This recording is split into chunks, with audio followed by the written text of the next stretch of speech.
And we're back. 5:43 is the time. Again, the latest on a developing story, the J.C. Dugard case and the investigation of her confessed captors, Philip and Nancy Garrido. Here's what we know. The lawyer for Nancy Garrido is now speaking out this morning about his client. We'll hear from him in a moment. Also, Pittsburgh police say that no evidence was found at the Garrido home that connects either him or his wife to the unsolved murders in that city.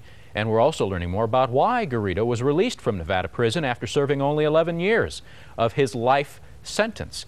More on that in a moment, although first we want to bring you up to speed on some of what Garrido's clients, former clients, are saying. He had a printing business out of his house. KRON 4's Jonathan Bloom has more now on the man that customers say was always a little bit strange. Take a listen.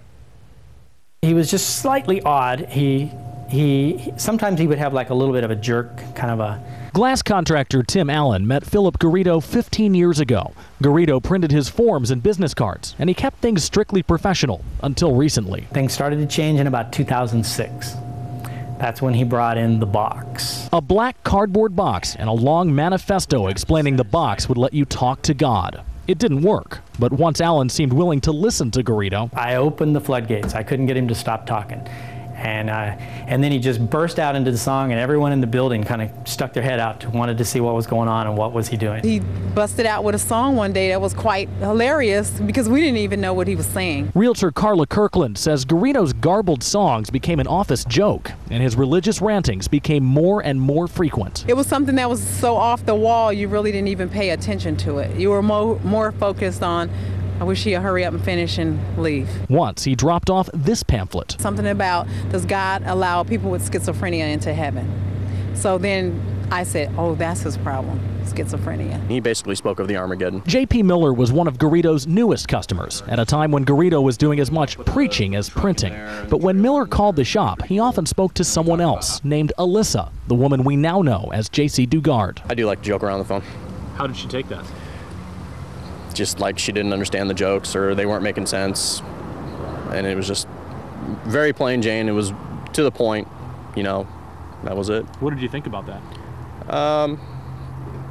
I kind of chalked it up as her being religious. He could never get a hold of her after 8 o'clock. The Garridos always said Alyssa was out for the night.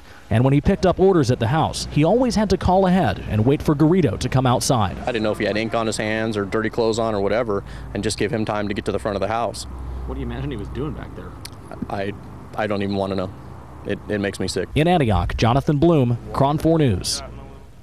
And again, we wanted to bring up here just something that we found online here. It's an interactive map that the Sacramento Bee put together. And basically, they looked at stranger kidnapping, stranger abductions. Normally, children are kidnapped by somebody they know. It's rare that they're kidnapped by a stranger. But they looked and they compared statistics from the California Department of Justice, and they put together a color-coded map here that looks at all the different counties across the state. And you can see here most of them, except for maybe Humboldt County up in the upper left there, most of them happen in the Central Valley and in the eastern portions way out there east of the Bay Area. Let's zoom in here. I've got a zoomed in version of it, and you can see here, looking at the 9 Bay Area counties, we've got more of it happening here in Solano County and up in Sacramento County, but out in the East Bay, Contra Costa County and Alameda County are seeing anywhere between 7 and 9 per 100,000 children abducted by strangers. A little less of it going on here in Santa Clara County, as you can see here. And then the green zones in Marin, San Francisco, and San Mateo County, that's where it's happening less often.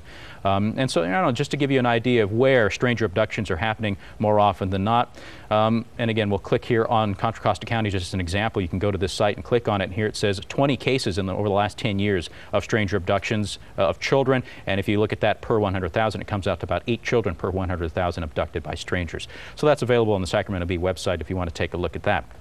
Okay, also this morning we're following the weather. It is going to be probably today the warmest day of the week, and then things cool down as we head towards the holiday. Drew Harmon tracking that. Good morning, Drew. Good morning, James. Yes, indeed. We're looking at a mild start today, although temperatures already a little bit warmer than what we saw yesterday at this time. Nice. Taking a pleasant way to spend a long weekend. 5:48 on the KRON 4 Morning News. Let's get some traffic from a man in a well-made shirt. George Rask. Thank you, Drew. Let's get a look at the ride here on Highway 101. Haven't seen any delay for the westbound trip toward the upper deck. James.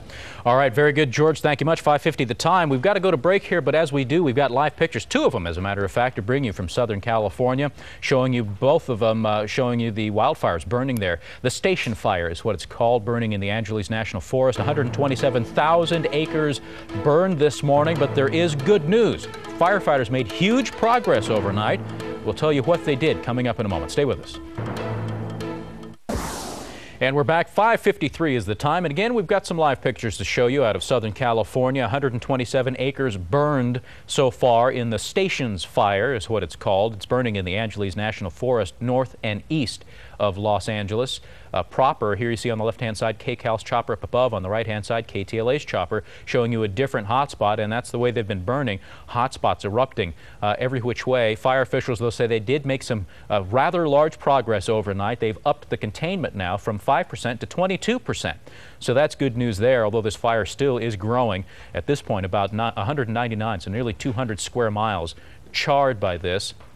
But the damage estimate teams that have been out there cataloging the damage say they've also upgraded the number of homes destroyed. Yesterday it was 53. This morning it is 62, so they've added 9 to the list. The Sheriff's Department also says the number of homes under mandatory evacuation, still about 4,000 or so in the immediate area of the fire. We also have another 2,000 in the city of Los Angeles under mandatory evacuation orders as well. We're going to have more on this story as it develops throughout the morning. We'll get an update from CAL FIRE when they get new numbers to us probably around 7 o'clock or so this morning.